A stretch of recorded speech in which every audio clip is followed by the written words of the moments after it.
আমাদের দাবি একটাই, প্রথম হচ্ছে এমবিবিএস এবং বিডিএস ছাড়া কেউ ডাক্তার ব্যবহার করতে পারবে না এবং প্র্যাকটিস করতে পারবে না।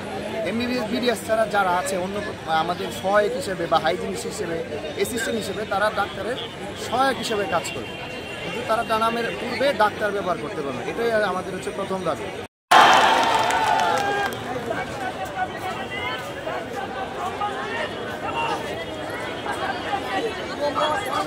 আমরা হচ্ছে 5 বছর 6 বছর লেখাপড়া করে মানুষকে চিকিৎসা করার জন্য সার্টিফাইড হই, আর ওরা হচ্ছে 5-6 পাস করে লেখাপড়া কম জানা মানুষ, কিন্তু 2 মাস 3 মাস করে ট্রেনিং নিয়ে দেখা যাচ্ছে প্র্যাকটিস করা শুরু করে।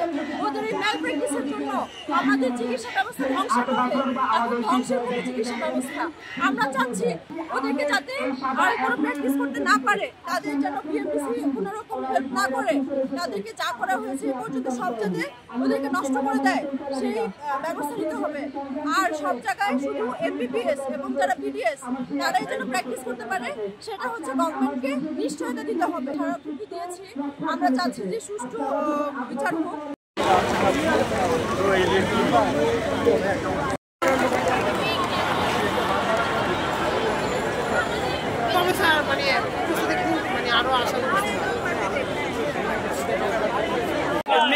যেটা তারা 4 বছরে একটা ডিগ্রি নিয়েছে, যেটা ম্যাট্রিকের পর, কিন্তু তারা এখন চাইতেছে তারা নিজেদের ডাক্তার হিসেবে পরিচয় দিতে এবং রোগী দেখতে। ঠিক আছে, আমাদের দাবিটা হলো যে অসুস্থতা এটা কোনো হেলা ফেলার বিষয় না, এটা অবশ্যই একজন ডাক্তারের দ্বারা নিরাময় করা দরকার।